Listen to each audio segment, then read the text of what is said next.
Okey, Assalamualaikum warahmatullahi wabarakatuh. Okey, dan salam sejahtera. Okey, hari ini kita masuk topik yang seterusnya ialah 4.4 persenyawaan dan kehamilan. Okey, boleh respon kat cikgu tak? Okey, apa yang kamu nampak dekat video ni? Paparan video tadi dah lama dah cikgu tunjukkan tu. Apa yang kamu nampak kat itu? Pengetahuan?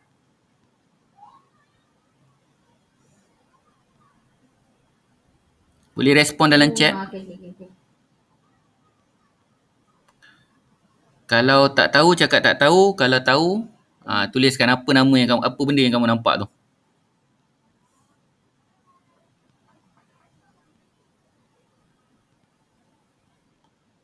Okey, type dalam chat. Okey, Akid tak tahu. Okey, bagus. Okey. Yang lain? Aina, Kamarul, Eva, Syafura. Okey, cikgu nak respon. Cikgu nak tahu respon.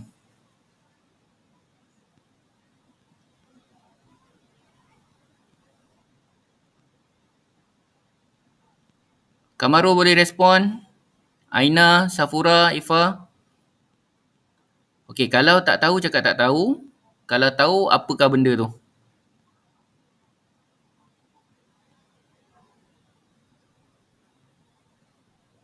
Okey, tak tahu. Kamarul pun tak tahu. Haifa?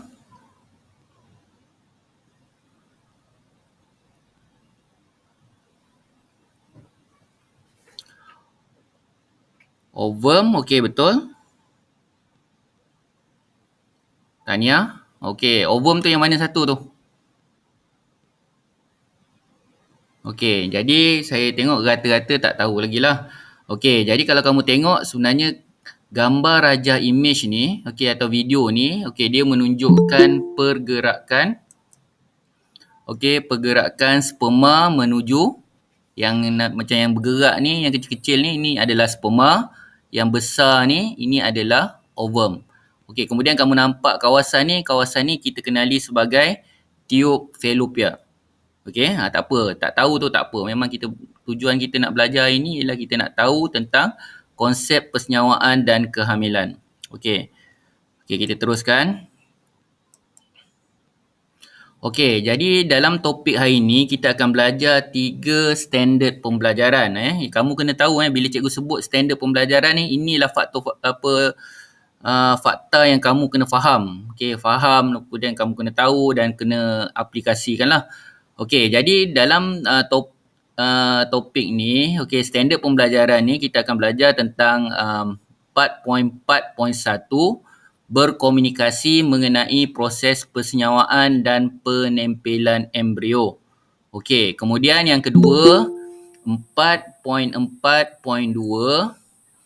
okey, mewajarkan kepentingan dan fungsi plasenta dan tali pusat.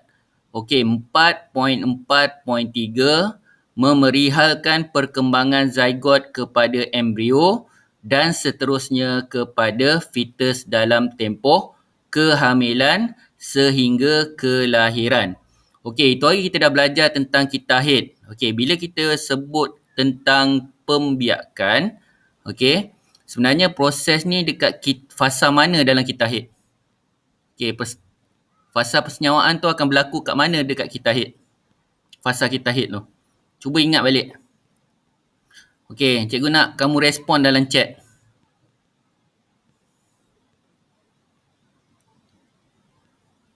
Okey, kitahid ada berapa fasa? Yang kita dah belajar. Boleh respon dalam chat. Kamu tak perlu cakap, kamu cuma tulis je kat dalam chat. Okey, betul Tania. Ada 4 fasa. Okey, fasa mana akan berlakunya persenyawaan? Ingat balik.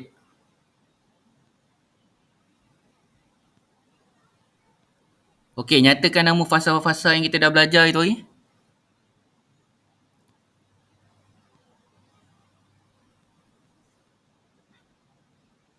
Fasa pertama apa?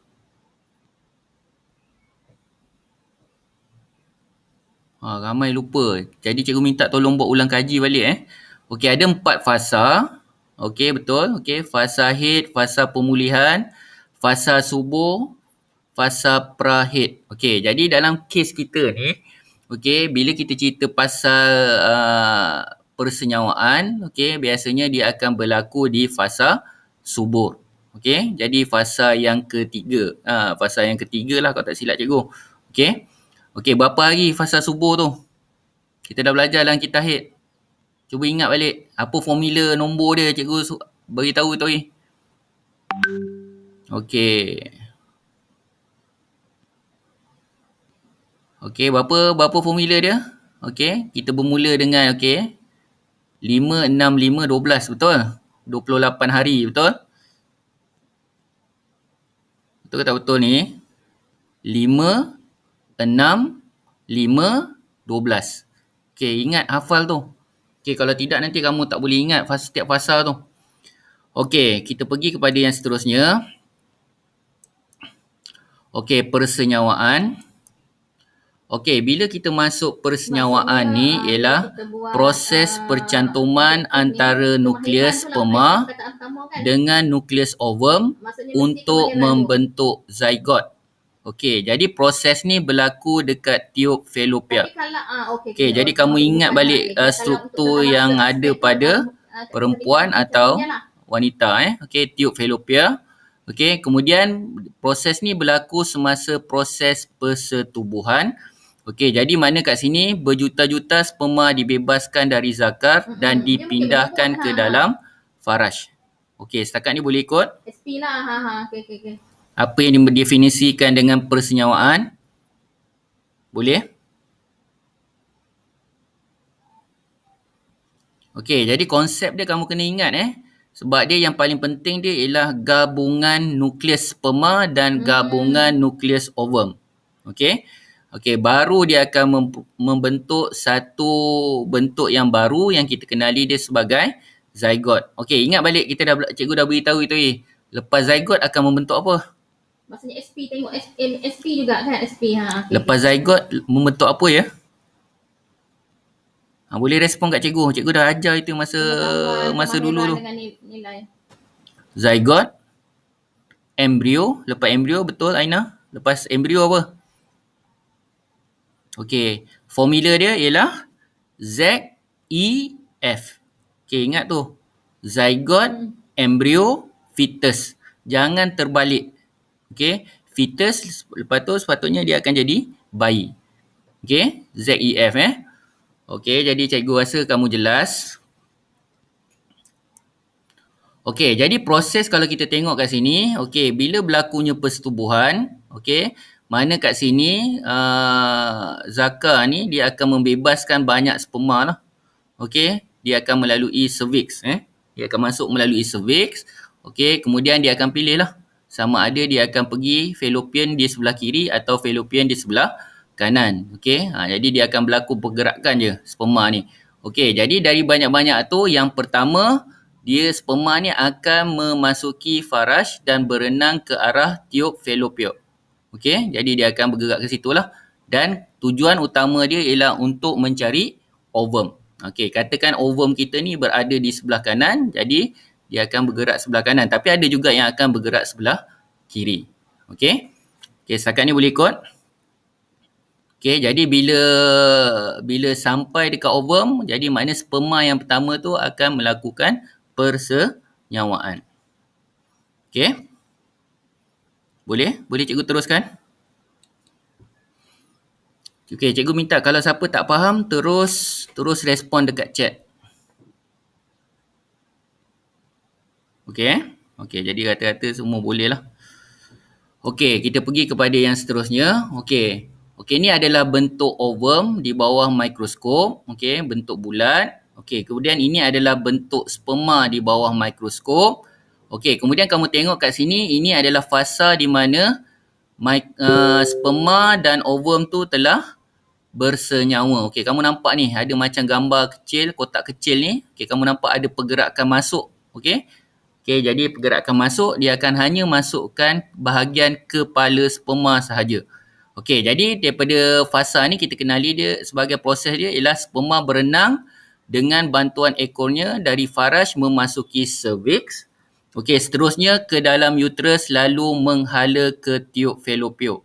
Okey, sekiranya terdapat satu ovum di dalam tiub fallopian, okey, sperma akan mengelilingi ovum. Jadi maknanya sperma yang pertama dah masuk je, automatically dia akan buat satu lapisan lagi. Jadi akhirnya sperma-sperma yang lain ni akan berada di luar ovum. Okey? Okey, setakat ni boleh ikut? Okey, jadi yang masuk saja adalah bahagian kepala. Okey, kamu tengok sini, kepala akan ada masuk. Lepas tu ekor akan ditinggalkan di bahagian luar. Okey, boleh? Faham? Okey, jadi bila dah masuk, jadi maknanya nukleus daripada sperma ni akan bercantum dengan nukleus yang ada pada ovum. Okey, jadi kat sinilah akan berlakunya persenyawaan. Okey, jadi akhirnya bila berlakunya persenyawaan, berlakunya proses pembahagian sel, akhirnya dia akan membentuk zygote. Okey, boleh? Faham?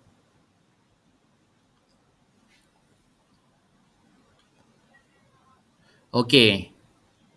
Okey, seterusnya bila berlakunya pembahagian. Okey, jadi kalau cikgu dah kata tadi, hanya kepala satu sperma yang berjaya menembusi membran ovum untuk bersenyawa dengan nukleus ovum, manakala ekor sperma tertinggal di luar ovum. Okey, sejurus selepas itu, satu membran baru akan terbentuk mengelilingi ovum untuk menghalang kemasukan kepala sperma-sperma yang lain ke dalam ovum.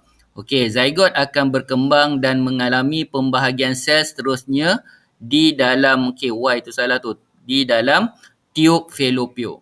Okey, jadi makna kat sinilah berlakunya perkembangan. Jadi makna dia tak nak ada gangguan, okey, gangguan daripada nukleus-nukleus daripada sperma yang lain. Okey. Okey, katakan dekat tiub fallopian tu ada 2 ovum. Okey, kamu rasa dia akan hasilkan berapa zygote? Boleh respon kat dalam chat.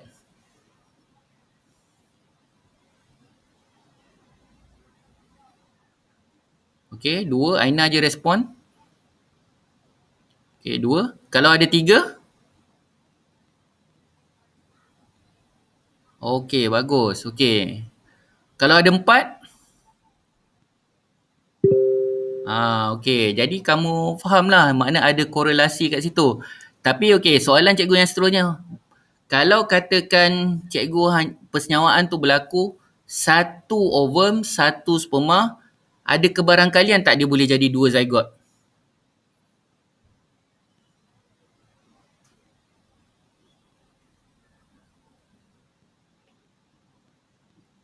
Kamaru dah jawab. Ifah dah jawab. Okey, sebenarnya boleh juga jadi. Okey, jadi kalau yang cikgu cakap tadi yang awal ni, kalau kata kita ada dua ovum, okey, maknanya kedua-duanya disenyawakan, yang tu kita kenali dia sebagai kembar tidak seiras. Okey, tapi ada juga kes-kes yang tertentu bila berlakunya persenyawaan, okey, satu sperma dan satu ovum, dia juga boleh menjadi 2 zygote melalui proses pembahagian. Tapi kita kenali dia sebagai kembar seiras. Okey, boleh? Faham? Sekarang ni boleh ikut? Jelas? Okey, jadi dia ada 2 keadaan. Okey? Okey, jadi maknanya kalau katakan tadi, kalau katakan tiba-tiba ibu tu dia ada 2 ovum. Jadi dua-dua disenyawakan. Jadi dia adalah kembar tak seiras. Okey, jadi kembar tak seiras ni biasanya okey, dia adalah macam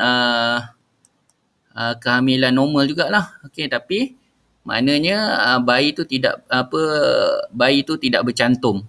Okey, tapi kalau katakan daripada satu tadi, okey, satu sperma dengan satu ovum, dia akan hasilkan zygote, kemudian berlakunya pembahagian, itu kita panggil kembar seiras. Okey, jadi kembar seiras ni biasanya kalau kamu tengok ada pernah kes yang keluar daripada dalam TV tu, kepala dia bercantum, tangan dia bercantum dan sebagainya. Okey, jelas ni? Okey, dah tahu dah 2 keadaan tu? Boleh? Boleh ikut? Okey, bagus. Okey, kita pergi kepada yang seterusnya. Okey, penempelan embrio dan kehamilan. Okey, sebelum cikgu mulakan penerangan tu. Okey, apa maksud penempelan? Guru sebagai perancang. Okey, apa maksud penempelan? Kalau orang Melayu panggil tempel. Apa maksud penempelan? Boleh respon kat cikgu dalam chat tu. Penempelan tu apa?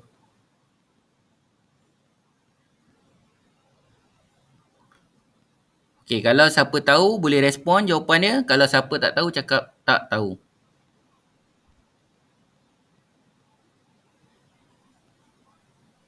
Jangan senyap. Cikgu tak nak interaksi kita punya PDPR ni walaupun kita tak jumpa. Tapi kamu boleh respon. Okey. Dalam bahasa Melayu pernah dengar tak ayat tempel? Pernah dengar tak? Pernah. Okey, Haifa pernah dengar. Okey. Okey, kalau dalam bahasa Melayu tu tempel tu apa maksud dia?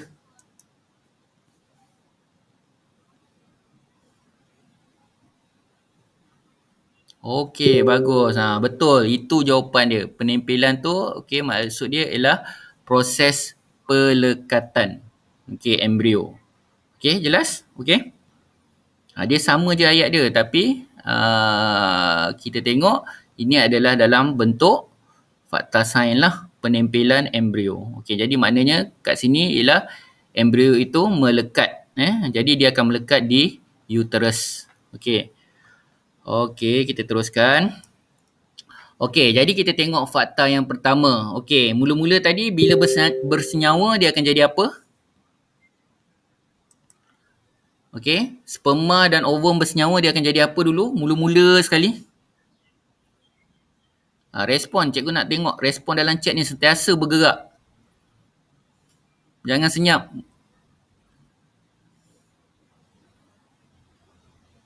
Okey, bagus. Okey. Okey, zygote ni disenyawakan di mana?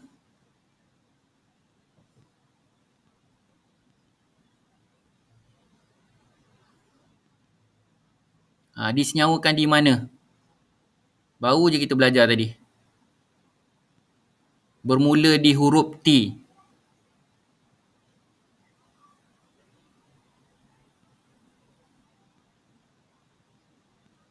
Tiup fallopian. Okey, betul. Okey, tiup fallopian. Okey. Okey, jadi maknanya tadi zygote tadi. Okey, apa akan berlaku? Dia akan turun dan bergerak ke arah uterus. Okey, uterus. Okey, kalau uterus ni dalam bahasa Melayu kita panggil rahim lah. Rahim seorang perempuan tu. Okey, tapi biasanya dalam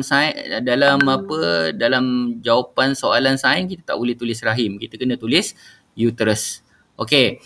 Jadi kita tengok tadi bila berlakunya persenyawaan tadi, okey, jadi zygote ni akan bergerak secara perlahan-lahan. Sebenarnya dekat tiup fallopian tu dia ada satu macam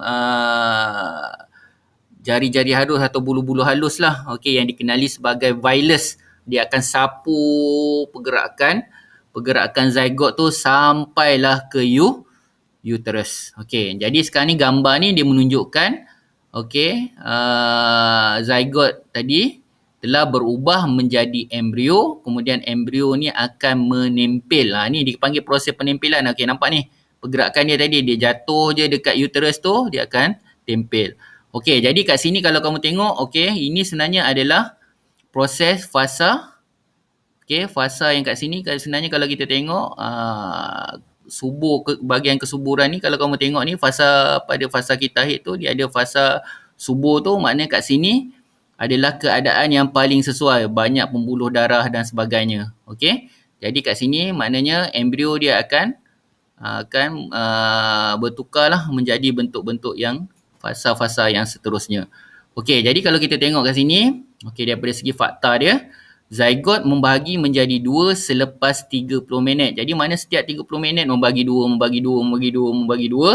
Okey, sel-sel ini membagi berulang-ulang kali untuk membentuk suatu berbola sel yang dikenali embrio. Okey, jadi berbola sel tadi yang kita kenali dia sebagai embrio. Jadi makna fasa zygote tadi telah berubah menjadi embrio. Embrio tu bentuk dia macam mana? Bentuk bola. Okey, jadi akhirnya dia melekat dekat dinding uterus. Kak Okey. Nizam nak tanya. Jadi embrio akan bergerak ke tiub fallopian, menghala ke uterus. Okey, apabila sampai ke uterus, embrio akan melekat pada dinding uterus yang telah menebal. Okey, proses ini dikenali sebagai proses penempelan. Okey, jadi biasanya kalau dalam soalan sains tu, bila berlakunya proses penempelan, okey, kamu kena ingatlah. Okey, kamu kena ingat, dia bukannya zygote yang menempel, tapi ialah embrio akan menempel pada dinding uterus. Okey, jelas? Okey, jadi bila berlakunya penempelan tu, akhirnya perempuan tu dikatakan akan hamil. Okey, jelas tak ni fasa ni? Fasa yang pertama.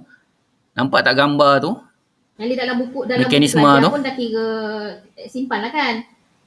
Okey. Okey, jadi yang pertama ni je jelas, fakta penting ni. Bukti tu kan. Okey. Okey, respon kalau okey, tak okey, kalau tak okey cikgu terangkan sekali lagi. Okey, soalan cikgu. Lebih baik kita apa yang melekat? Yang mana yang melekat? Zygote ke atau embrio yang akan melekat pada dinding uterus? Zygote atau embrio? Yalah.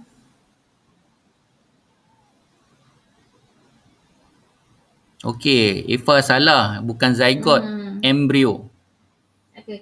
Okey. Okey, apa nama lain bagi embrio? Apa nama lain bagi embrio? Evident. Okey, berbola sel. Okey, berbola sel. Okey, maknanya kamu kena faham tu Kadang-kadang dalam soalan ni kamu kena peka. Okey, apa soalan tu minta lah. Okey. Okey, kita pergi kepada yang seterusnya. Okey, jadi kalau kita tengok proses ni tadi, okey, yang pertama, okey, ovari. Okey, ovari perempuan, okey, dia akan menghasilkan satu proses penghasilan ovum yang dikenali sebagai pengovulan. Okey, jadi dia akan membebaskan, biasanya dia akan bebaskan satu ovum yang matang sahaja. Okey. Okey, ovum yang tak matang ni jarang dibebaskan. Tapi ada kes-kes yang tertentu juga dia ada bebaskan 2 ovum. Okey, 2 ovum. Okey. Okey, kemudian kalau kita tengok tadi proses yang seterusnya, okey kan cikgu cakap tadi ialah persenyawaan akan berlaku okey di fallopian tube. Okey, jadi akhirnya dia akan membentuk zygote. Okey, kemudian yang ketiga, okey, zygote menjalani pembahagian sel berulang kali. Okey. Berapa minit masa pembahagian dia, zygote? Boleh respon kat cikgu.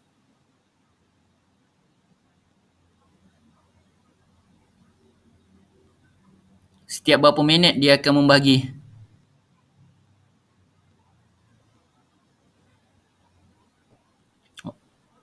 Okey.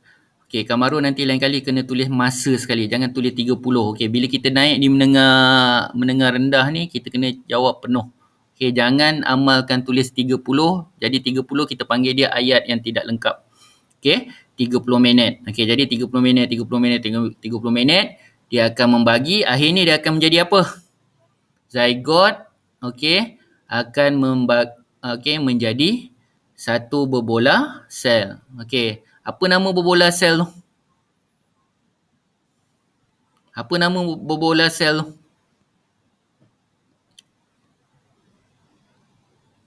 Boleh respon kat cikgu. Nama lain bagi berbola sel apa? Okey, bagus. Embrio. Okey. Okey, jadi bila embrio ni, okey, dia dah jadi embrio, okey, kemudian dia akan turun dekat, okey, dia sebenarnya dia tak semestinya akan turun kat sebelah sini. Okey, dia kat mana-mana kawasan pun. Okey, dia boleh di sebelah atas, boleh di sebelah sini, okey, dan sebagainya. Okey, dia tak kisah mana-mana, dia tak tetap, dia terus turun kat sebelah sini. Jadi dia menempel dekat mana-mana bahagian. Okey. Okey, jadi kemudian kalau kita tengok kat sini, okey, kat sini berlakunya penempelan. Okey, kemudian kalau kamu tengok seterusnya, bila berlakunya penempelan, okey, plasenta, okey, plasenta ni akan berkembang. Okey. Okey, tahu tak apa maksud plasenta dalam bahasa Melayu? Tahu tak plasenta? Okey. Pernah dengar orang cakap uri? Uri bayi. Pernah dengar tak? Okey, itu uri bayi tu ialah plasenta. Okey. Okey, jadi kat sinilah akan berkembangnya tali pusat dan sebagainya. Okey, dan akhirnya kalau kita tengok bila melekatnya dekat kat sini, akhirnya kita tengok dekat dinding uterus yang tebal ni tadi, okey, masa fasa subuh tadi, banyak akan membekalkan sumber makanan pada kita punya embrio. Okey, akhirnya embrio ni akan berkembang jadi apa ya? Kita dah belajar. Boleh respon? Tadi kita dah belajar zygote, kemudian kita dah belajar embrio. Okey, dia akan mula menjadi fetus. Okey, jelas ni? Okey, ada apa-apa soalan? Okey, apa formula dia? Kita nak ingat fasa daripada fallopian sampai fasa daripada zygote pergi ke uterus, pembentukan apa zygote tadi? Apa formula dia? Huruf dia, huruf yang kita kena ingat, akronim dia apa dia kita kena ingat kat sini? Okey, bagus. Z-E-F. Okey, tolong ingat tu, jangan lupa. Okey, jadi cikgu tak nak kamu buat apa kesilapan yang mudah. Okey, Z-E-F Okey, ada apa-apa soalan? Nak tanya? Okey, kalau katakan tak ada berlakunya persenyawaan, okey, ovum tu akan datang kat sini. Okey, jadi akan berlaku fasa apa ni? Apa akan berlaku fasa apa? Pada dinding uterus tu. Boleh respon kat cikgu? Kita kaitkan dengan pembelajaran yang lepas. Kita hit tu.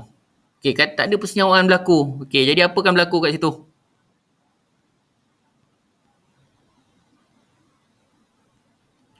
Fasa kita hit apa yang akan berlaku? Okey, prahid dan seterusnya.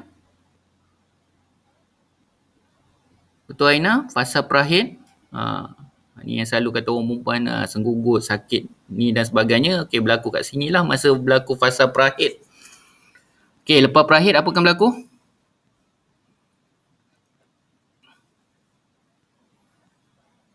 Boleh respon kat cikgu? Lepas prahid, okey, berlakulah fasa hid. Okey, jadi mana fasa hid tu akan buanglah semua ni. Yang tebal ni semua akan discharge keluar, okey, daripada uterus. Okey, dia akan jadi nipis balik.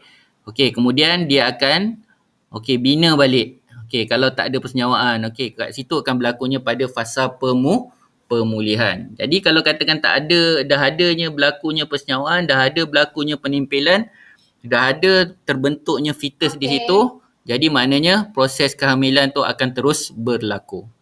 Okey, jelas? Ada apa-apa soalan nak tanya? Okey, bagus. Ni Kamaru je. Yang lain ni okey ke? Jelas ke?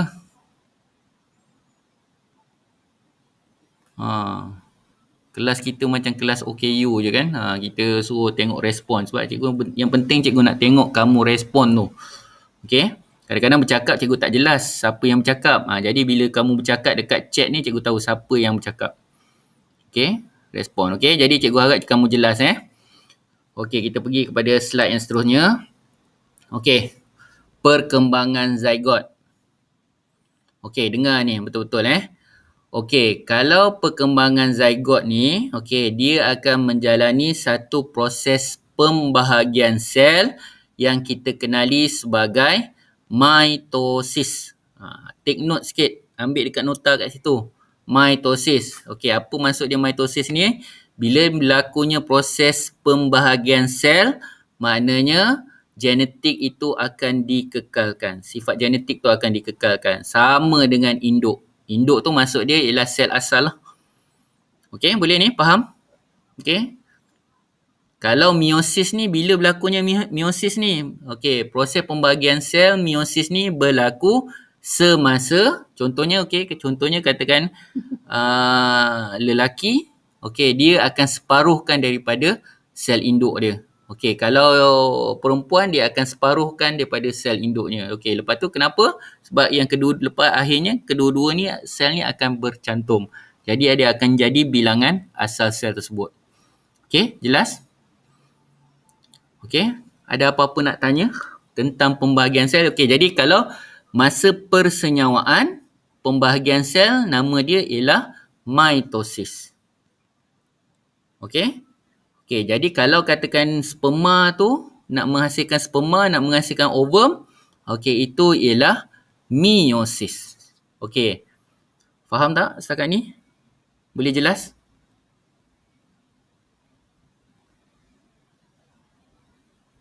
Okey, mitosis cikgu cakap tadi ialah mitosis kekalkan sel induk. Meiosis separuhkan sel induk. Okey, boleh?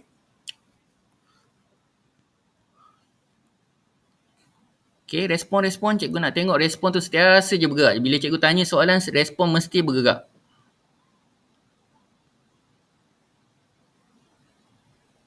Okey, jadi cikgu tengok okey boleh bergerak. Okey. Okey, jadi kita teruskan.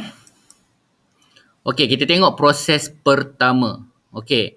Zygot mengambil masa kira-kira 7 hari berkembang melalui pembahagian sel secara berulang kali untuk membentuk embrio. Okey.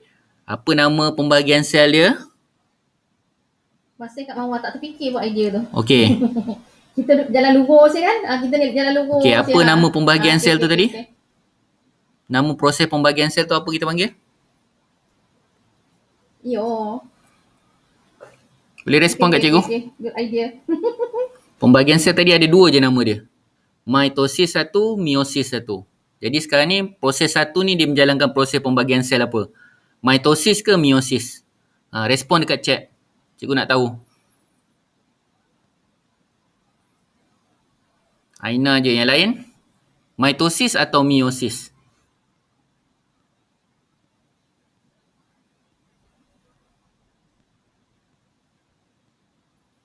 Kamarul, okey, bagus. Okey, yang lain? Okey, kalau katakan cikgu bagi jawapan meiosis. Terima kasih. Okey, mesti kamu akan jawab kata jawapan dia salah. Cikgu tak nak tanya kenapa. Okey, kita buat macam ni lah. Okey, kamu dia cakap jawapan dia mitosis. Okey, cikgu nak tanya kebat dia. Kenapa mitosis? Kenapa mitosis? Kenapa bukan meiosis?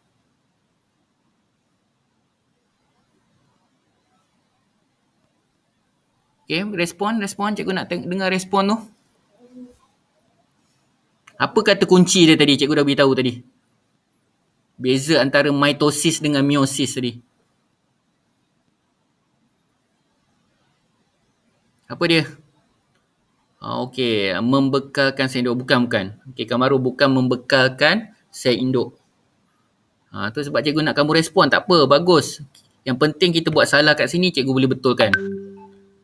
Okey, kekalkan sel induk, mengekalkan sel induk. Okey. Okey, kalau paling baik kamu akan katakan mengekalkan sifat sel induk. Okey, sel induk ni macam ni lah. Kalau katakan manusia tu dia punya kromosom ada 46, okey, dia jalankan proses mitosis, dia akan kekalkan 46 tu. Okey, faham? Kalau meiosis pula, kalau dia menjalankan proses meiosis, 46 tu dia akan diseparuhkan, dia akan jadi 23. Maknanya si perempuan tadi dia akan menghasilkan 23, yang lelaki juga akan menghasilkan 23. Bila dia bercantum, dia akan jadi 46 balik. Okey, faham ni? Jelas? Okey, cikgu sebut 46 tu ialah kromosom manusia. Okey, boleh?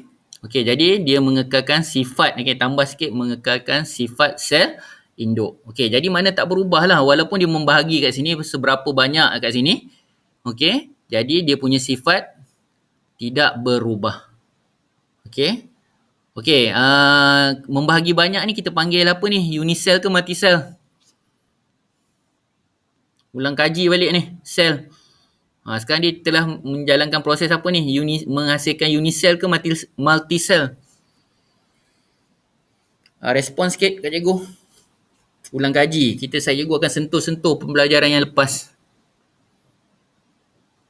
Okey, multi cell. Jadi dia banyak sel. Okey. Okey, jelas Okey, jadi cikgu harap kamu faham lah. Okey, kita tengok proses yang kedua. Embrio mengambil masa kira-kira 2 bulan untuk berkembang. Okey, dan membesar menjadi fetus yang lengkap dengan organ seperti jantung, otak dan tulang belakang. 3 dulu. Jantung, otak, tulang belakang. Okey, kemudian embrio mempunyai sistem peredaran darah yang tersendiri dan tidak bercampur dengan darah ibunya. Okey, nampak macam bentuk apa tu kalau kita tengok embrio ni? Macam bentuk apa tu? Kalau kamu pernah tengok dia macam bentuk anak tikus. Pasal embrio ni. Okey, jelas? Okey, jadi ambil masa berapa bulan tu? 2 bulan. Okey, 2 bulan. Okey, saiz dia berapa tu? Okey, saiz dia akan berkembang daripada 2 mm, kadang-kadang cecah ke 5 mm dan seterusnya. Okey, boleh tengok kat pembaris. 2 mm tu macam mana? Okey, 1 mm macam mana? 0.5 mm macam mana? Saiz dia sangat kecil. Okey? Okey, kita pergi kepada yang seterusnya. Proses yang ketiga. Seterusnya, dalam masa kira-kira 7 bulan, fetus terus berkembang. Okey, yang ni maksudnya bila selepas berlakunya penempelan. Okey, penempelan. Okey, dan membesar sehingga menjadi bayi, kemudian dilahirkan. Okey, jadi tempoh kehamilan bagi seorang perempuan hamil ni ialah 9 bulan. Okey, dikira daripada persenyawaan sehingga dilahirkan. Okey? Okey, jelas? Faham? Ada apa-apa nak tanya? Okey, jadi ni adalah fetus. Okey, jadi cikgu tengok. Okey, betul kita tengok perkembangan dia.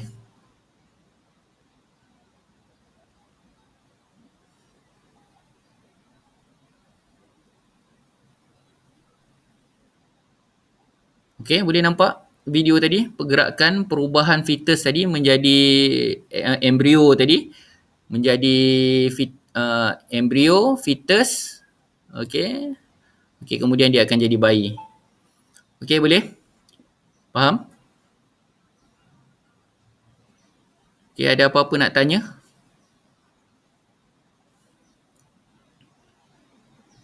Okey. Okey, ada berapa proses tadi? Kita dah belajar.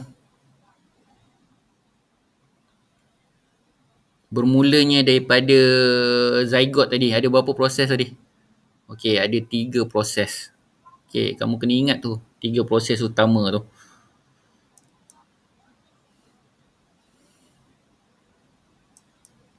Okey, jadi rumusan kat sini kalau kita tengok tadi 3 proses tadi. Okey, yang pertama, okey, ovum. Siapa yang akan menghasilkan ovum? Respon kat cikgu. Individu mana yang menghasilkan ovum?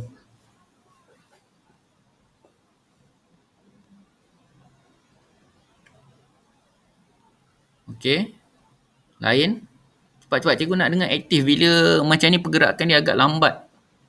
Kita nak bila cikgu tanya soalan terus je masuk jawapan.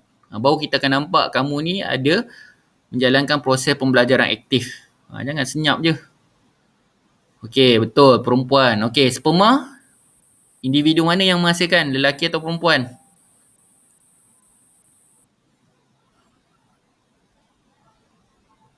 Okey, bagus. Okey.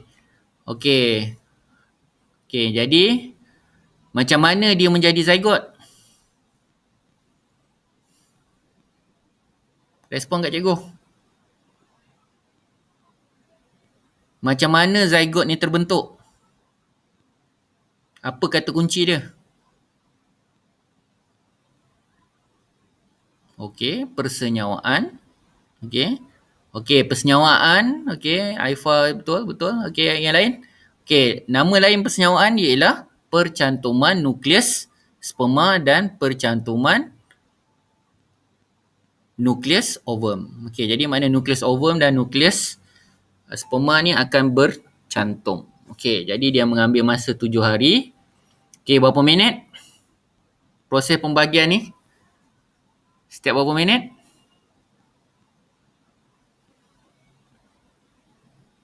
Cepat-cepat respon. Okey, 30 minit. Okey, 30 minit. Okey. Okey, embrio ni akan melekat di mana? Okey, bukan cikgu tak nak ayat melekat. Melekat tu kita tak gunakan. Menempel di mana?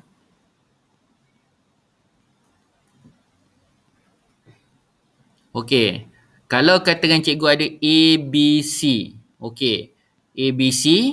Okey, dinding uterus tu. Okey, katakan dinding uterus A tu ada 4 salur darah. Okey, dinding uterus B ni bahagian B ni ada 10 sel darah. Okey, lepas tu kemudian bukan sel darah pembuluh darah lah. Banyak kat situ. Okey, kemudian yang D ni ada 100 pembuluh darah. Agak-agak kamu rasa embrio ni akan nak menempel kat mana? A, B ke C?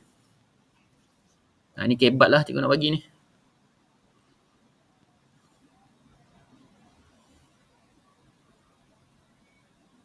Haina je seorang respon. Lain?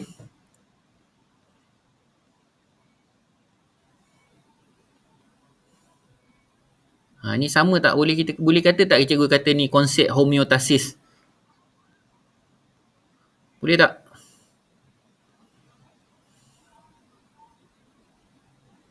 Okey, betul. Jawapan dia ialah C lah. Dia mesti akan cari tempat di mana salur darah yang banyak. Okey, apa tujuan salur darah tu?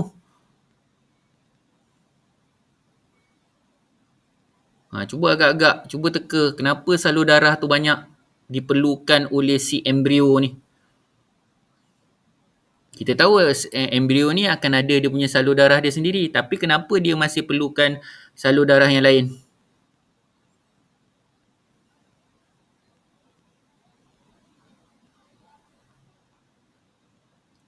Tahu ke tak tahu? Tak tahu cakap tak tahu. Okey. Okey, jadi salur darah daripada ibu tu akan membekalkan makanan pada embrio. Okey, faham tak ni? Jelas? Okey, jadi kalau kita tengok apa tadi? Yang cikgu cakap ayat tadi. Iaitu setiap fetus ni atau ni dia akan ada plasentanya tersendiri. Okey, boleh ni? Jadi dia zat ibu ni semuanya akan pergi kepada fetus. Okey? Okey, boleh? Faham? Itu sebabnya kadang-kadang bila sampai satu tahap, bila ibu yang mengandung ni, banyak kalsium ibu tu akan diambil oleh fetus. Tu kadang-kadang gigi ibu tu tercabut dan sebagainya sebab apa zat makanan tu telah diambil oleh fetus. Okey, dan akhirnya dia berkembang menjadi fetus. Okey, embrio berkembang jadi fetus dan akhirnya menjadi bayi. Okey. Okey, jadi cikgu harap tolong hafal fasa-fasa ni. Okey. Okey, fungsi dan kepentingan plasenta serta tali pusat. Okey, kita tengok. Selepas penempelan embrio pada dinding uterus, embrio akan terus berkembang dan membentuk fetus. Okey, ni nampak ni. Dia akan berkembang. Okey, yang ni adalah dinding uterus. Okey, kita tengok ni adalah dinding uterus. Okey, jadi ini adalah plasenta. Okey, nampak ni plasenta. Okey, kemudian ini adalah tali pusat. Okey, kemudian ini adalah amnion. Okey, ini adalah bendalik amnion. Okey, ini yang bendalik amnion ni lah menyebabkan bayi tu mudah bergerak ke kiri, ke kanan. Okey, dan ini adalah fetus. Okey. Jadi fetus dan plasenta dihubungkan melalui tali pusat. Plasenta merupakan organ yang menghubungkan fetus yang sedang berkembang dengan dinding uterus. Okey, di dalam dinding uterus diliputi oleh membran yang mengandungi bendalik amnion. Okey, dan yang akhir sekali membran yang membentuk pundi yang terkandung terkandung fetus. Okey, di dalamnya dikenali sebagai amnion. Okey, jadi yang ni kamu kena hafal lah struktur-struktur ni. Biasanya kalau dalam soalan dia akan tanya yang ini apa, yang ini apa. Okey. Biasanya kalau keluar soalan yang berbentuk ni label ni, okey, dia mesti akan tanya okey, apa fungsi dia sekali. Okey. Mula dia tanya apakah struktur ni, okey, kemudian apakah fungsi dia. Okey, jadi kamu kena jelas kat situ. Jadi cek dalam buku teks apa fungsi-fungsi tali pusat, amnion, placenta, dinding uterus, bendali amnion dan juga fetus lah. Fetus biasa jarang ditanya lah.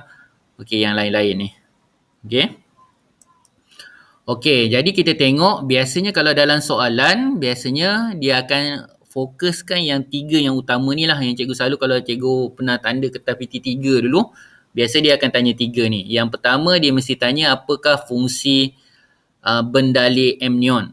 Okey, jadi kalau kita tengok kat sini, bendali amnion ni ialah dia punya fungsi utama dia ialah menyerap hentakan bagi melindungi fetus daripada gegaran dan kecederaan. Okey. Okey, sebab dia adalah air, cecair. Okey, jadi cecair ni biasanya sesuai untuk menyerap hentakan. Okey, kemudian membolehkan fetus terapung supaya dapat bergerak bebas dalam kandungan ibu. Okey, itu adalah fungsi bendali amnion. Okey, yang sebelah sini, yang cecair-cecair ni. Okey. Okey, kemudian placenta. Okey, yang kita kenali sebagai uri. Membenarkan oksigen dan nutrien meresap dari darah ibu ke dalam aliran darah fetus. Jadi maknanya ibu yang akan membekalkan sumber makanan kepada fetus. Okey, kemudian membenarkan karbon dioksida dan bahan kumuh diangkut dari darah fetus ke dalam aliran darah ibu untuk disingkirkan. Jadi mana kat sini, okey, fetus ni sendiri juga telah menjalankan proses perkumuhan. Okey, jadi perkumuhan ni dia juga akan dikeluarkan melalui placenta. Okey, kemudian kita tengok tali pusat. Okey, mengangkut oksigen dan nutrien dari placenta ke fetus. Okey, dan kemudian yang seterusnya mengangkut karbon dioksida dan bahan kumuh dari fetus ke placenta. Okey, jadi ini adalah fungsi-fungsi utama. Okay? Jadi kamu kena ingat baliklah. Apakah fungsi bendali amnion, apakah fungsi placenta, apakah fungsi tali pusat. Okey. Okey, okey, cuba tengok ada buku nota tak? Cikgu harap ada buku nota. Okey, salin soalan ni.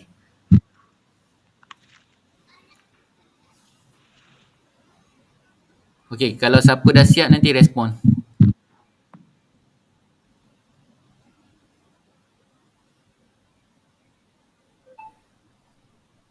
Okey, pastikan setiap soalan yang cikgu bagi masa dalam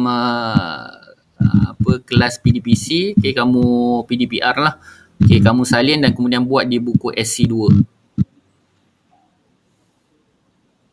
Okey, cikgu minta siapa nak tanya soalan, kamu boleh tanya melalui chat sebab cikgu off volume.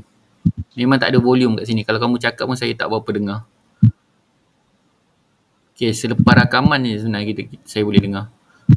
Okey, ada apa-apa soalan tak? Okey, boleh type kat chat. Kalau ada masalah, kamu boleh type kat chat.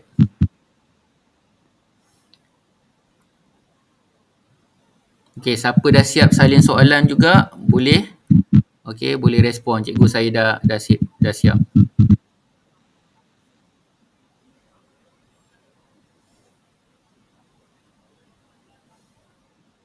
Okey, bagus.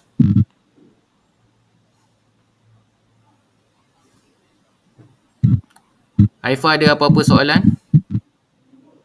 Okey, pindahkan dalam buku SC2 Jangan tulis dalam buku nota pula.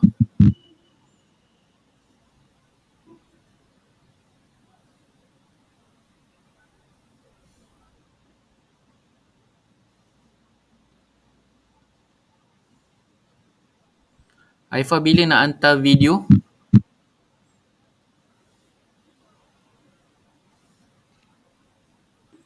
Video projek bila nak hantar? Okey, kalau tak boleh hantar melalui WhatsApp atau kamu boleh hantar melalui Telegram. Okey, kalau kata tak boleh hantar kat Telegram, ada alternatif lain. Kamu boleh hantar melalui email cikgu. Okey. Okey, jadi cikgu type email cikgu Siapa yang tak hantar projek, kamu boleh hantar kat sini. Okey, melalui email cikgu.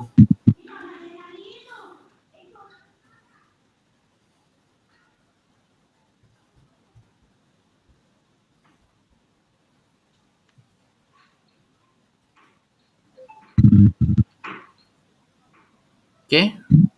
Okay, banyak alternatif lain lagi. Jangan ambil tak kisah untuk tak hantar ni. Okey, cikgu tahu mungkin kita ada masalah tapi kita boleh gunakan. Okey, kamu kena inform dengan cikgu lah. Okey, jangan bila tak siap. Okey, saya ada minta itu pun dengan pelajar. Kalau tak siap, screenshot dulu. Jadi at least cikgu tahu kamu tu buat kamu punya projek. Okey. Okey, ada apa-apa soalan nak tanya? Okey, boleh tanya kat ruangan chat.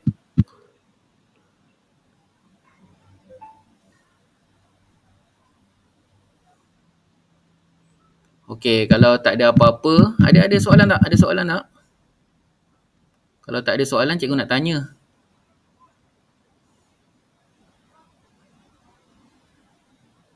Tak ada, semua tak ada.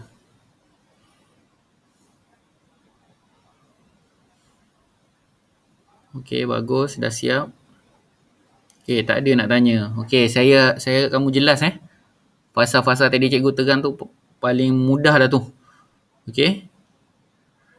Okey, kalau cikgu tanya, okey, soalan cikgu. Okey, ada 3 komponen yang utama dia yang selalu tanya tentang fungsi. Okey, dekat fetus tu, fetus yang telah melekat dekat uterus tu. Okey, struktur mana yang selalu dia tanya fungsi? Ada berapa? Boleh respon kat cikgu tak? Cikgu at least cikgu nak tahu. Okey, apa nama 3 struktur yang selalu akan ditanya dalam soalan peperiksaan apabila fetus tu dah melekat pada dinding uterus? Apa dia? 3 tadi.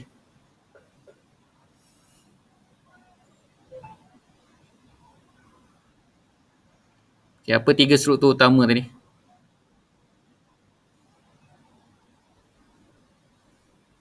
Okey. Okey, Aina tolong betulkan M bukan anion, amnion. Okey, amnion. Okey, placenta dan tali pusat. Okey, betul? Aina. Yang lain?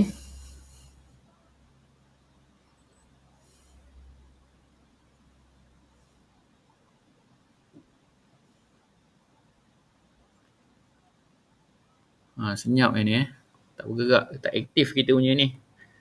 Okey, jadi yang akan datang cikgu nak perbaiki lagi lah. Okey, respon tu mesti kena baik. Sebab apa? Kita KSSM kita mesti, okey, saya boleh bagi kamu makan sebab kadang-kadang ialah saya tengok pemerhatian. Okey, pemerhatian perkembangan kamu tu. Kalau kamu senyap je, cikgu tak boleh bagi markah lah sebenarnya. Kalau ikutkan cikgu tu. Okey, jadi saya nak kamu kena aktif. Okey, saya paling kurang saya akan nilai kamu ialah pemerhatian. Paling kurang. Okay, kalau kamu hantar kerja apa semua, latihan-latihan yang cikgu bagi tu, tolong buat. Kalau kamu tak ambil kisah, cikgu tak boleh nak bagi markah lah. Okay, boleh ni. Okay, jadi saya minta tolong siapa yang ada kat sini. Yang pertama, okay, tolong siapkan PBD 1, 2 dan 3.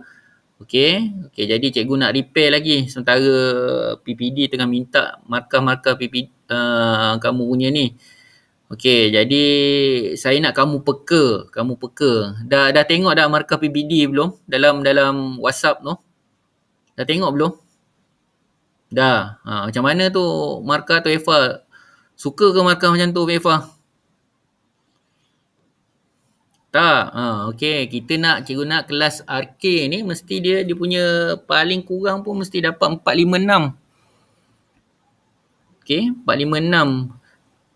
Mustaza tu walaupun dia tak datang sekolah pun dia buat.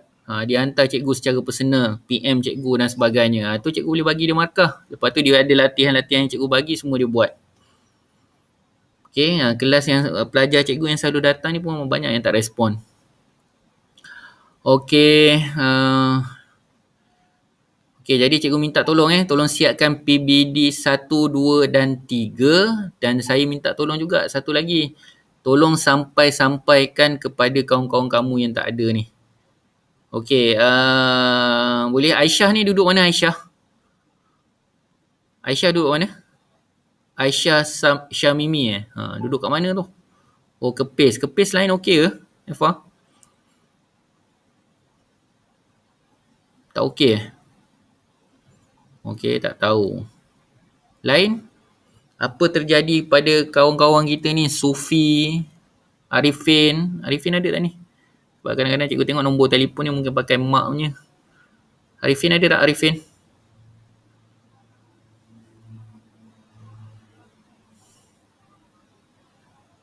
Okey. Jadi cikgu tolong beritahu kawan-kawan masuk. Cikgu tak boleh nak tunggu macam apa cuti sekolah kita kena cuti. Tak semestinya sebab kalau tidak nanti kita punya silibus tak habis. Okey.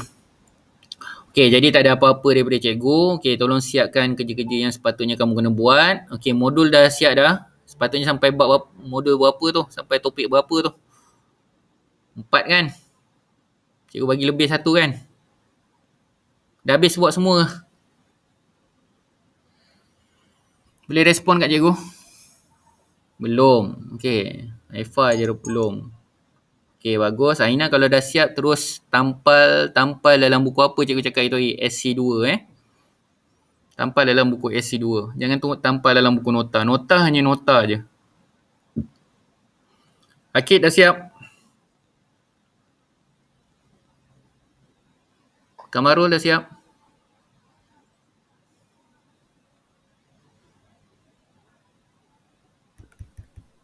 Modul dapat tak modul? Modul yang cikgu bagi masa sebelum cuti sekolah itu.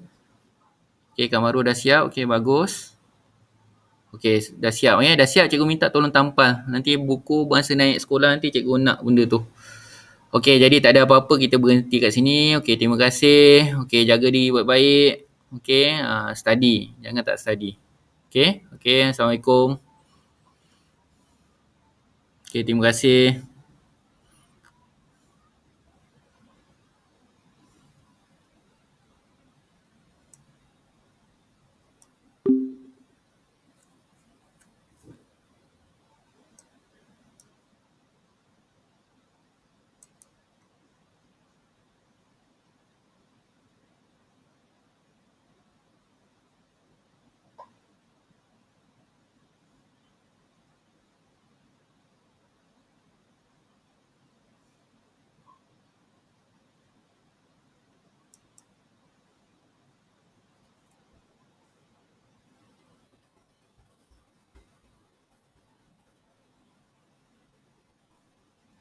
Dah.